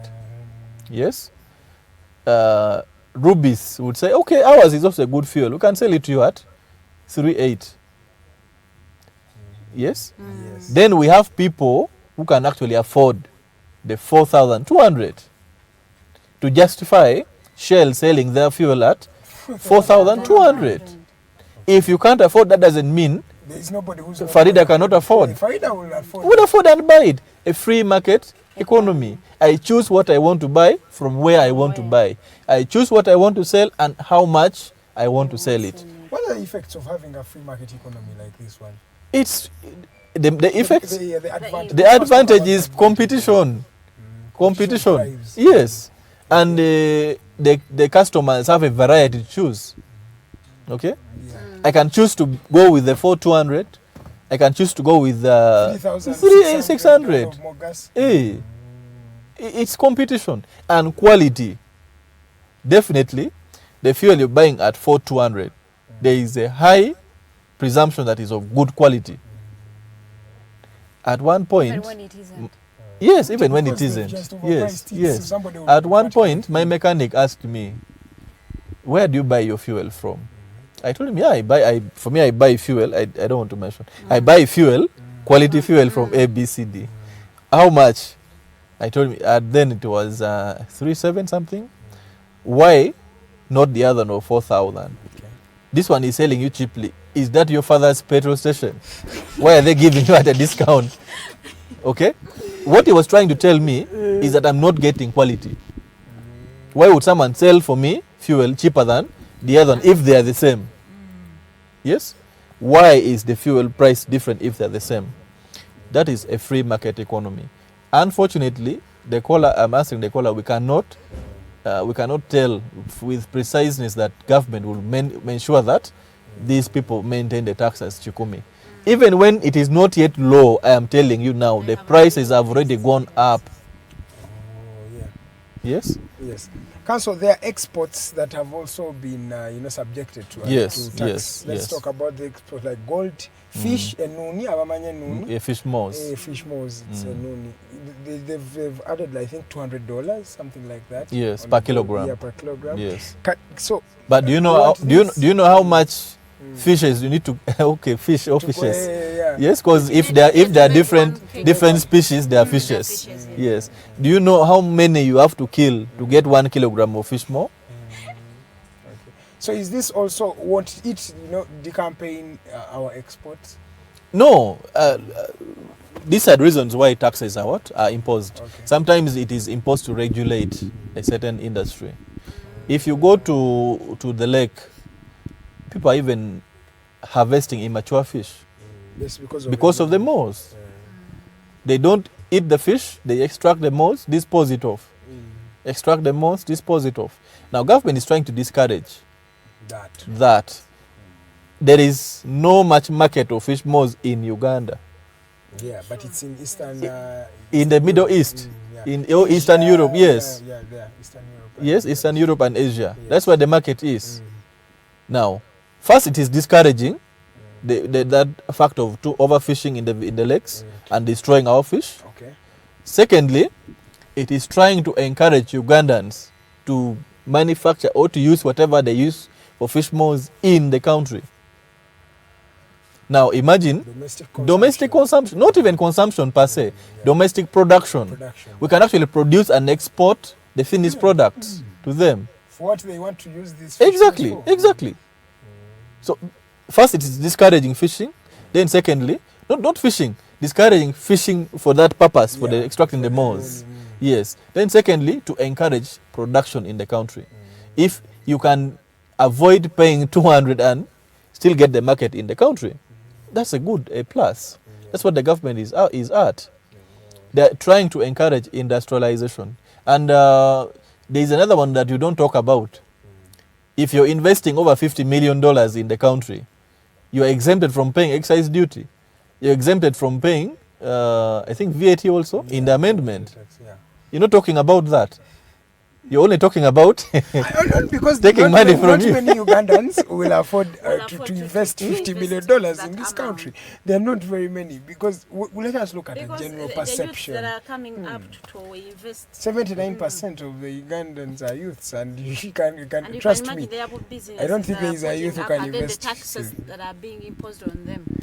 I know youth who can afford that money. They're not very many. They're not many. Yes, but when you invest that if there is, let's say there is only 2 in Kampala who can invest that money. Yes. How many people are they going to employ in that business? Many. Very many. Isn't that opening, creating markets for our youth? Yeah. Yes. Those are some of the benefits that comes with these amendments. Much as we are only looking at it's taking money from us. It's taking money from us. Yes, but there are also other advantages. The caller said I'm pro-tax. I'm so much pro-tax. Yes, I am supposed to be. So I need to sensitize the public as many times as I can the benefits of paying taxes, so that they pay, other than avoiding it and we incur. So, by the way, if we incur debts, it's even much worse. That is what I was going to. But Counsel, we already have the debts. That is the first thing. Even when these taxes are there, that is when the school of thought comes in. The taxes are there, but do they collect enough? You are evading the taxes. But Counsel, now there is a school of thought that is saying that these people have introduced these new taxes because they no longer have avenue for getting loans, and we are looking at Uganda's loan threshold is at 45 trillion. Yes, that means it's even bigger than, or not almost, or bigger than the budget of this country. So even if we decided, let us not build any road. First of all, Congo is demanding from us $5 billion. $5 billion is there. So we have a loan threshold that is too big. Is that may be, do you think that is the reason as to why they are bringing these taxes? Because people are saying now they are looking at an avenue for extracting and collecting money to pay these debts. I think that could also be true, because it's not good. COVID affected the entire world. The economies are not good. Even the World Bank, that we know that it has too much money. they also that one even said they're no longer even going to start exactly giving us loans as exactly Uganda. they are also affected. Our loan threshold okay? is bigger than our budget. Now, if the loans are there, how do we pay them back? You see, in the normal market economy, if you go to your bank to borrow money, you borrow, they will give you the first time. The second time you go back to borrow, you haven't cleared the first one. They will ask questions. But you have not paid the other one. How do we trust that you will pay this one we are giving you? Fine, they might ignore it, they give you again. The third year you're going back to borrow again. Questions that comes out. Why don't you maintain your house fit within your budget? Yes? Because we have seen countries like Rwanda doing the same thing. Even Eritrea. Eritrea also is the same thing. They don't do so much of grants. Burkina Faso doesn't have even debts. But look at the size of the countries as well and their economies. Their economies. Our economy is a huge one. 13 million people. And we are about 45 going to 46. Yes. So those are things that also determines why government is trying to. And also when the population is much, government is expected to raise money. But that is when people the people think like, since we are many Ugandans, that means there are more taxes. That means the government has more money. Yes, that would be the presumption. Yes. Because, by the way, we have a very good tax law compared to the entire African country. People come to benchmark here to study what URA does to collect the taxes. Yes. Because our books are very good, but implementation sometimes becomes a problem. Because the public has the perception that my taxes are not doing anything, this and this, so they don't pay the taxes. Yes. That perception is very bad. That's the reason why. Take an example. At the time OTT was being introduced, government was looking at 73 billion per annum. They collected only 12 billion. Okay? Are you seeing that? Yeah. So, but in the book, you can see that the government is really making too much money. They're collecting all the money. But in reality, it may not be true. It may not be what we think. Okay. People may not, and even corruption. Corruption. Even in the revenue authority itself. That's what I was going to say. I was going to give you an example. Farida, you give that example. In the revenue authority, yes, there is a gentleman who used to make 1 billion shillings per day. By and the council. Now an MP. He's now an MP, a legislator. Okay, it is allegedly. Allegedly. It is alleged. Allegedly. But let me tell you, in Uganda, where there is smoke, there is fire. They say this gentleman, and okay, I'm not going to judge him, but according to his campaign. Okay, let me ask you. No. Let me ask you one thing. This gentleman invested between you two, I am certain, if not 100%, you have either given a bribe or taken a bribe. Of course. So, let's start by ourselves. The individuals. You have either given a bribe or you have taken a bribe. At some point. Council, we have entrenched corruption in this country. Let's fight it. It cannot run. Let's fight it. Council, I'm telling Let's you, start by if fighting corruption it. was stopped today, Uganda would first fall back for like 3 years before they recover. There is a saying. There is a saying that it first has to be very bad before it becomes good. Yeah. Yes. It is darkest. It will be most dark when before it falls down. Yes. So those things are necessary. Okay. Corruption is also another thing. You can see, allegedly, you said he makes $1 billion a day. He used to make $1 billion per day. Yeah. Is that true? Yes. That is an assertion. So if you've worked for 2 years, you have how many trillions in your account? But we've seen that happen in this country. People embezzle billions. And yes, I'm not shocked. I'm not shocked, but I'm looking at the impracticability this of gentleman it. was the leader of how many people in Uganda can afford to give you 1 billion every day? You can get, yes, but how many can give you 1 billion a day? Not many. So corruption is one of them. Now, all those money that this person allegedly was getting, if it was diverted into tax, don't you think we would be able to fund our budget? We would. even the planning of this country is zero. Edgar, let's Yes, look at please. these taxes are being introduced every now and then. What they scare away the local investors? There would be investors that would really want to put up businesses in Uganda, and they do not really understand the policy of taxation. What they get scared and maybe shy away from investing. I don't want to believe so, because I've just highlighted for you instances where if you're investing, you are given tax incentives. Me and Edgar had a bad perception about these taxes. I'm hoping the perception is changing. Now that for us, It's changing gradually. We've gotten an opportunity Yes. to host you, and now we are enlightened. the dynamics of these taxes, how we can benefit. And now I want to look at the youth down there that is having a 1.2 million, and they want to invest, or even 10 million, and then they're looking at the many taxes that are being put in place. When they get scared, maybe like, okay, let me stay. Now, under the Investment Codes Act, there is what we call investment. I don't think opening a salon business, okay, it's investing in your perspective, but to the big government, how do they come and help you and categorize you as an investment? But there are so many advantages, so many taxes which is waived if you're investing, a local investor. So many. Okay. Even in the amendment, one is coming if you've invested at least 50 is it $50 million or 50 billion Uganda shillings, either of the two. Okay. You are given tax holiday. You don't pay withholding tax. You don't pay this. Look at agricultural produce. If you are inputting agro-processing plant, the entire income is exempt income under Section 21 of the Income Tax Act. You don't pay any tax on that. You're doing chemicals for markets, rather for farming inputs. You don't pay much tax on that. Yes.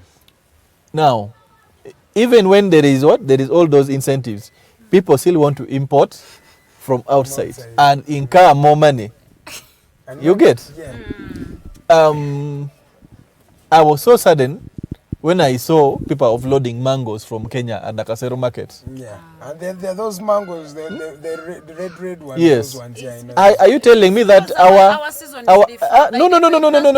no. Leave the seasons. Leave the seasons aside. Yes. Even when there is season for mango in Uganda, By the way, those mangoes will always be there. they will import I've seen them from around Kenya. Clock Tower there. That's Yes. where they offload them. Yes, they will export from Kenya. Yeah. I don't know. I need to make research about this. Splash. Who makes Splash?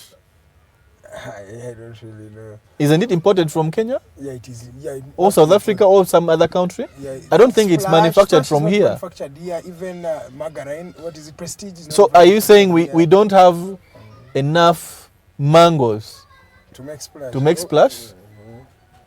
Honor. People are fighting Honor. Honor is manufactured here in Uganda.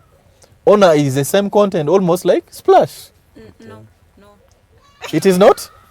But what I know is mango. The product is mango. Okay? The taste might be different. But it is Yeah, but it comes out of what? Mango. Raw material is the same, mango. Counsel, you have 15 minutes Yes? to the top of the hour. Okay. Allow me go through these The book comments. is very good, but have Ugandans put in much effort to improve their products? before they Those put are them things on we the can market? discuss another Is time. UNBS doing its work before they bring us these products, and then we First, reject there is them? an interesting question here from an individual that I want to ask us. Counsel, Muchibi Jeremiah, thank you for watching. Ahmed Ntege, thank you for watching and following. Atwemereire, Alex Senabuli Abbas said hello. Atwemereireho following. Ahmed Ntege, the taxation systems under which we are operating in, trust me, will not progress the growth of our country. This one has said these tax systems will not progress the country. Then you have to Musime Kato, thank you, watching from Barara. Farida, Mariam M. Musoke. Farida, salam alaikum, that was yours. I hope you already replied back. Then Wamala Charles asks an interesting question, that who taxes URA? Yeah, he says, who taxes URA? He has found it absurd. He doesn't, you know. This tax, what the is that collects tax? Who taxes it? Cancel your tax. Who polices the police? Yeah, how polices the So who taxes Okay. URA? Omala Charles she's from, I think, Bukasa. Yes. Who taxes URA? Okay. Now, URA itself does not have its own money. Okay? For you to be taxed, you must have your own money. That means it's the middleman. Yes, it's a conduit. It collects and gives to government. So URA does not have money itself So for you to pay tax. So URA itself does not pay tax. The employees of URA is paid by government. Do they pay tax? Yes, they pay tax. Pay as you earn is everywhere. They pay tax. Or however, there are exceptions to the military. They don't pay that tax. The police, the forces, the armed forces don't pay those taxes. Those are the exceptions. Okay, because they're serving the country. Yes, they're serving the country. It's a service to the country. Even others are serving the country. But theirs is a sacrifice. It's a sacrifice. Yes, it's a sacrifice. They don't pay those taxes. But once an entity, a person, has money of its own, it is subject to tax. Now, if you understand it that way, then you can easily understand why URA is not taxed or there is no one who taxes URA. Same thing with other institutions. Like, let's say, which other government institutions you can look at? Auditor General. Yeah. Those are government institutions. You cannot tax the institution because it doesn't have its own money. Because what about these MPs? They're also taxed according to the money they get? Because these guys get a lot. They should be getting a lot of taxes by now. We had an argument over that at some point. By the way, the latest amendment, still I think people still have in the perception that MPs don't pay tax. They pay. Okay. But there are certain allowances that are not subject to tax. Allowances actually not taxed, right? Others are taxed. The allowances are not yes, taxed? other allowances are taxed, but others are not taxed. Now you see, let me give you in 2-3 minutes. Yes. Income tax is not only salary. Any money you get as a result of your employment is employment income. Okay? Even food, if you are giving you 10,000 per day for food. Transport. No. There are exceptions. But the general is that every money you get as a result of your employment is employment income. Now transfer that definition to the MPs. They are employed as member of parliament. For the contract is 5 years. Any money they get as a result of that office is supposed to be taxed. Okay? But then they go ahead and say, okay, there are some other expenditures that we are doing it for government. It should not be taxed. That's where they come in and others are not taxed. But their salary is taxed. They pay taxes on that. Okay. They pay taxes. Counsel, as we come to the end of the show, because you're remaining with 10 minutes, though the discussion was really in-depth and I still wanted to get more from you. Thank you so much for that, for enlightening us and educating us. Because as the Mighty Drive, we enjoy when we are given knowledge, and knowledge helps you make the right decisions. Counsel, there is a hope that is growing in Ugandan hearts that since there is a discovery of oil, maybe this oil will reduce on the taxes, and because it brings more money. What is the effect?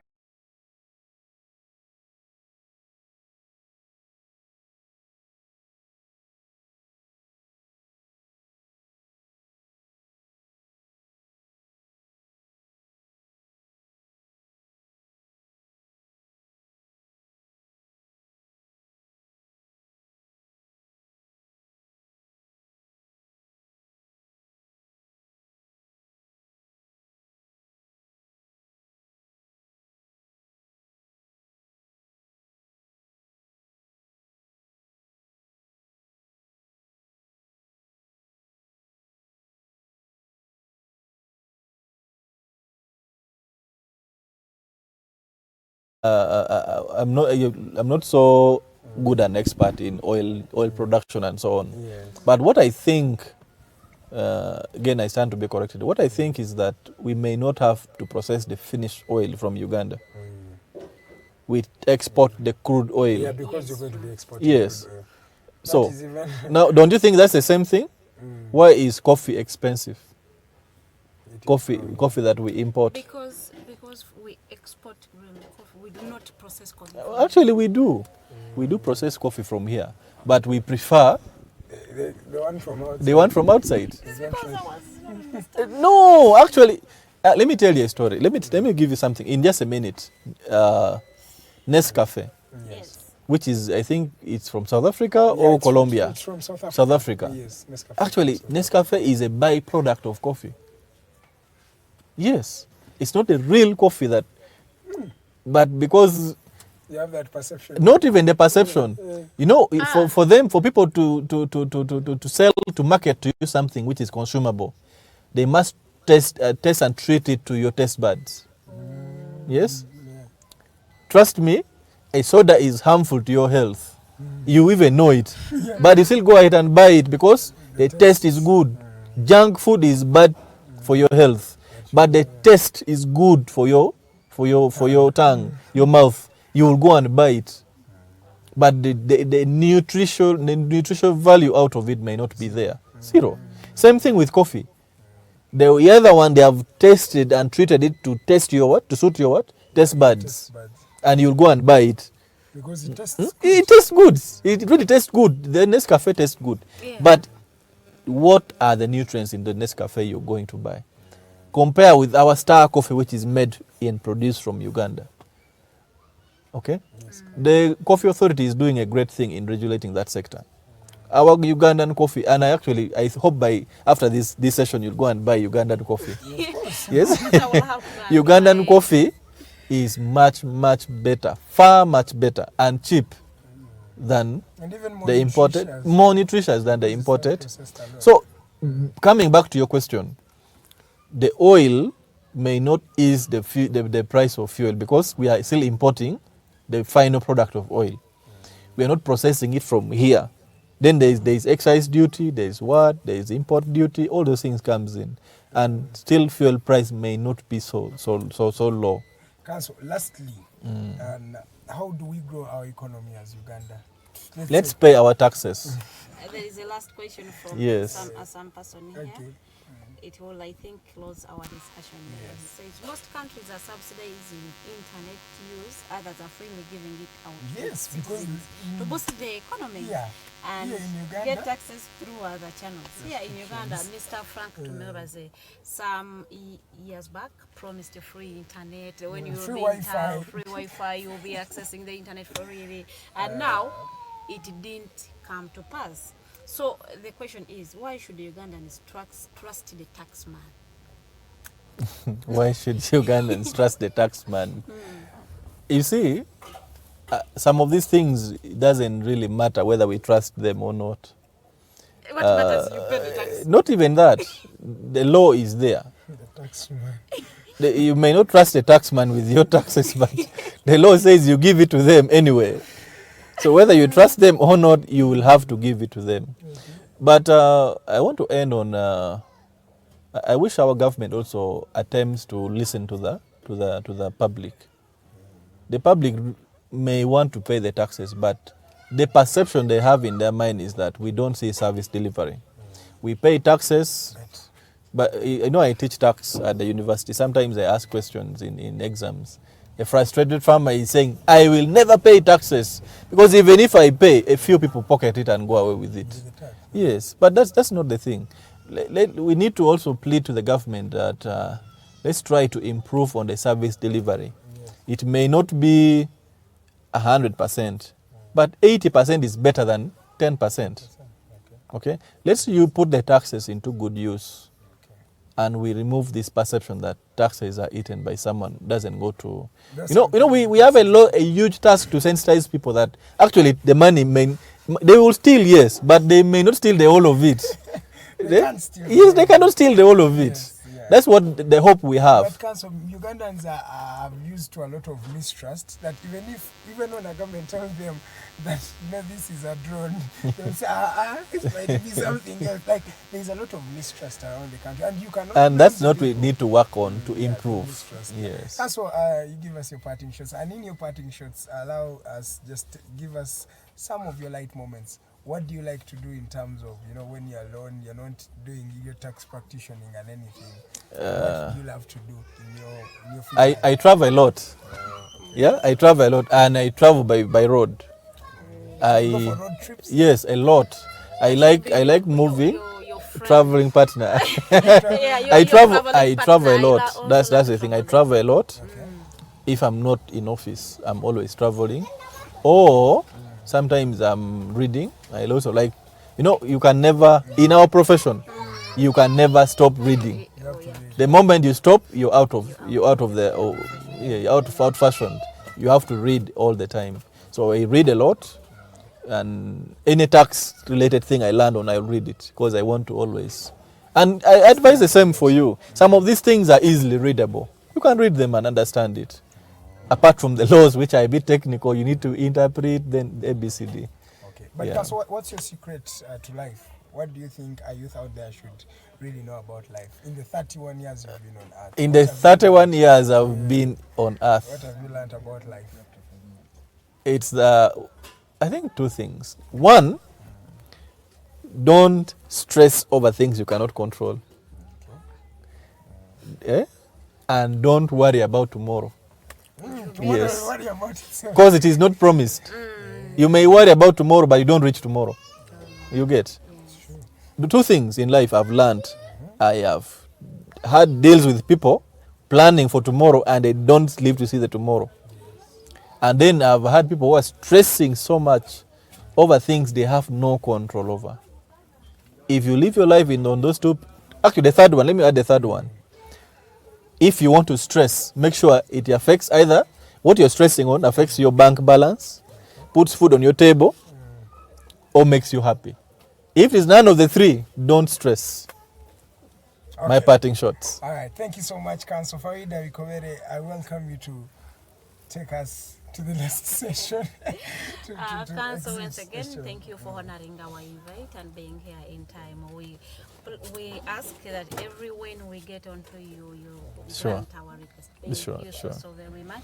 Ate njagala okwebaza bamikwana babaddeko ku Facebook live nga mutulaba nga mwebuzinga naffe nga mukomentinga mwena mwebale kutukeererako ku mutimba gwano gwaffe tubeebaza nnyo akensuso because we know what it means to access Facebook now in Uganda. So tubeebaza nnyo net data agenda mungi nnyo ate oba olina okunoonya ka network okatambulira ne bakukasuka Germany ne bakujja ne bakutwala South Africa ne bakujja so bannange tubeebaza nnyo mwebale kubiirako bamikwano aba YouTube show egenda kubeerayo mu bujjuvu kusawa 4 oba 5 awo tugenda kubanga ate tugiteeseyo ku YouTube namwe mugirabe muyige mutegere lwaki mulina okusasula emisolo gino mutegere lwaki government ebataxinga mutegere lwaki esente zino zibabajjamu zikola mulimu ki.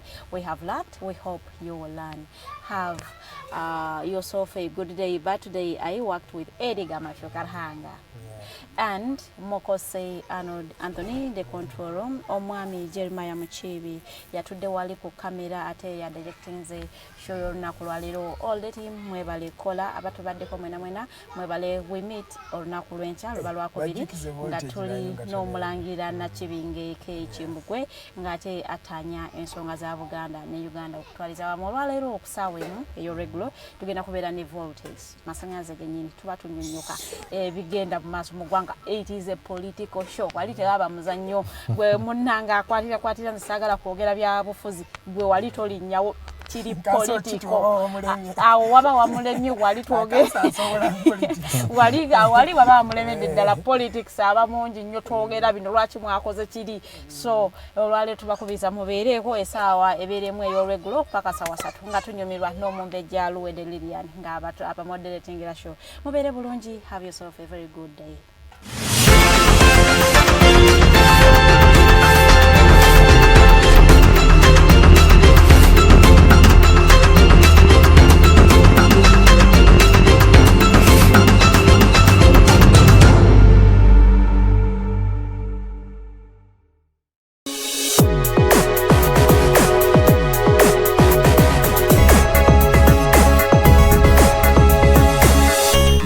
Alternative Dig Talk.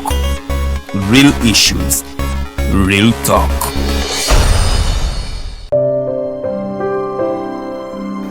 Hey Ugandans, I'm Lieutenant Colonel Dewa Kiki, the Deputy Defense Spokesperson, and actually the Deputy Spokesperson for the Uganda People's Defense Forces.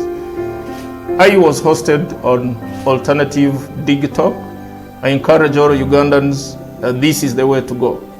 Always watch, participate, give your views, and ask questions on Alternative Dig Talk. Dig Talk, the way to go.